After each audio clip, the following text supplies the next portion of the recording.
que diz assim, ó: se te mostras frouxo na angústia, tua força será pequena. O que Paulo está dizendo aqui? O que Salomão está dizendo aqui? Qual será o tamanho da nossa força nas angústias dessa vida? Será a proporção da nossa postura diante dessa angústia. Se te mostrares frouxo, ou seja, se você continuar se achando menor do que as tuas angústias, se você continuar com esse infantilismo que só quer ter prazer, se você continuar com esse infantilismo que só te faz ser movido por esse espírito hedonista, que só quer dar gozo à vida, se você continuar se achar menor do que aquilo que a vida te impõe nesse dia, se você se vê menor, se você se postura como um frouxo, a tua força é pequena. Mas se você se postura como um guerreiro, se você se postura como alguém que diz eu posso todas as coisas, naquele que me fortalece, se você se postura como alguém que acredita se chegou até mim, foi porque Deus entende que eu posso, e você acredita no diagnóstico de Deus a seu respeito, então você vence qualquer batalha na vida, sobretudo aquela que você precisa fazer sobre você. Quem é que vence a batalha à vida? Quem é que não vira número nas estatísticas dos derrotados? Quem é que passa de cabeça erguida diante das batalhas internas, diante dos juízos humanos, diante das injustiças do dia a dia, diante da acusação daquele que não te conhece? Quem é que passa por isso, irmão, de pé? É aquele que se postura na vida como um guerreiro. Viver, irmão, é ter que matar um leão e um urso todo dia. E a vida não respeita quem não a enxerga assim. Viver não é brincadeira. Viver é lutar. Para vencer na vida, não podemos nos dar ao luxo de pararmos perplexos diante das calamidades, até porque elas, hoje em dia, parecem ser regras, né? A gente acaba um problema, dá uma respirada. Ai, graças a Deus, o outro está diante de nós, nos esperando para a próxima batalha. É aquele ditado, né? Quanto mais eu rezo, mais assombração aparece. Quanto mais a gente ora, mais inimigos se levantam. Quanto mais a gente ora, parece que mais adversários se levantam. Quanto mais a gente busca o Senhor, mais antagônica é a existência. A vida é assim mesmo. E nós temos que encarar a vida assim. Para superarmos as adversidades da vida, nós temos que, no mínimo, orar como salmista. Qual oração, pastor? Salmo 144, 1. Bendito seja o Senhor, minha rocha. Por que ele diz que o Senhor, sua rocha, é bendito? Porque ele adestra as minhas mãos à peleja e os meus dedos para a guerra. Bendito seja o Senhor, minha rocha, que me capacita para a luta, que adestra minhas mãos para a peleja e os meus dedos para a guerra. Escuta, o Senhor adestra, prepara para a guerra, não livra da guerra. A vida é uma guerra que eu tenho que lutar. A vida é uma guerra que você tem que travar. E vence quem se postura diante dela como gente grande, como guerreiro. Para sobreviver a um tempo mortal como esse, temos que enxergá-lo com realismo e não com romantismo. O romance cabe.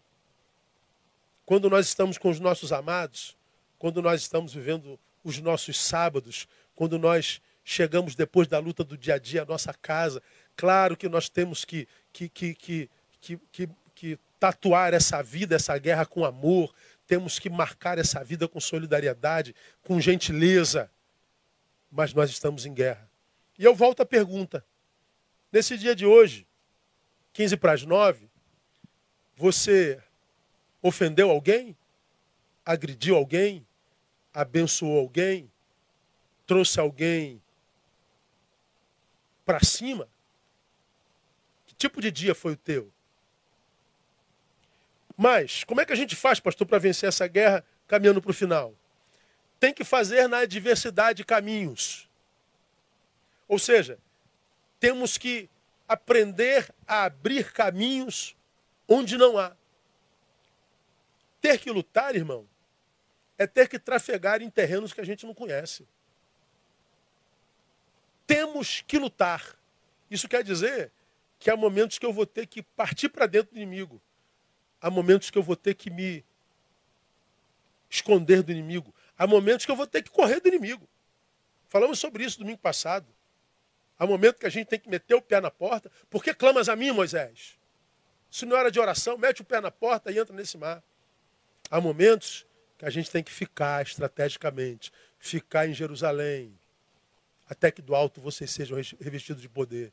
Não sai para pregar, não sai para libertar, não sai para nada. Fica. Mais adiante a gente vê Paulo dizendo, fugir da idolatria, fugir da prostituição. Não encara, não tenta dar uma de santo, não tenta dar uma de intelectual. Se encarar, perde. Foge. Há momento de meter o pé, há momento de ficar estrategicamente, há momento de fugir. Isso significa dizer que muitas vezes eu tenho que encarar o inimigo num terreno que eu não conheço. Eu tenho que abrir caminho até ele. Há momentos que eu tenho que ficar parado estrategicamente num terreno que eu não conheço. Não há caminho. Há momentos que eu tenho que fugir por caminhos que eu não conheço. Portanto, eu tenho que desenvolver a destreza de abrir caminhos onde não há caminhos. Nós temos que nos tornar bandeirantes da existência humana. Bandeirantes. Bandeirantes são aqueles, é como se chama aqueles sertanistas, irmãos, que no período colonial, a partir do século XVI, chegaram a lugares onde ainda não havia pisado um pé humano, onde não haviam chegado pessoas ainda. Eles invadiram o nosso país, invadiram a América Latina e centenas, milhares de cidades foram inauguradas por ele. Você nunca parou para pensar, por exemplo, você que está aqui no Rio, você sobe uma serra, por exemplo, de Friburgo, chega lá em cima, tem aquela cidade gigante, e a gente pergunta assim, só tem uma estradazinha para lá, né? Aquela pistazinha asfaltada para lá. Como é que a primeira pessoa chegou lá, Kleber? Como é que a primeira pessoa chegou lá, Carlinhos? Quando é que aquela pessoa chegou lá? É o bandeirante. Ele foi desbravando, porque ele desbravou, tem uma cidade. Não adianta ficarmos parados no nosso conforto esperando que Deus abra caminho. Nós temos que aprender a ser bandeirantes da vida. Isso é desenvolver destreza no incômodo. Está incomodado? Está ruim? Está difícil? Não adianta parar e reclamar. Desenvolva destreza nesse incômodo. Desenvolva estratégia nesse incômodo. Você acha que andar dentro de uma armadura é fácil, irmão? Pensa naquelas armaduras medievais, aquelas armaduras de ferro. Ferro na perna, ferro no peito, ferro na cabeça. Ter que segurar uma espada pesada. Tu acha que andar com aquilo era confortável? Não, mas era necessário. Então nós temos, irmãos, que nesse tempo fazer uma recapitulação da nossa existência, sabe? Saber que tipo de gente a gente tem sido diante de Deus, diante da vida. Eu gosto de um texto na Bíblia, irmãos, que é a Galeria da Fé, onde o autor traça algumas realidades assim absurdamente abençoadoras.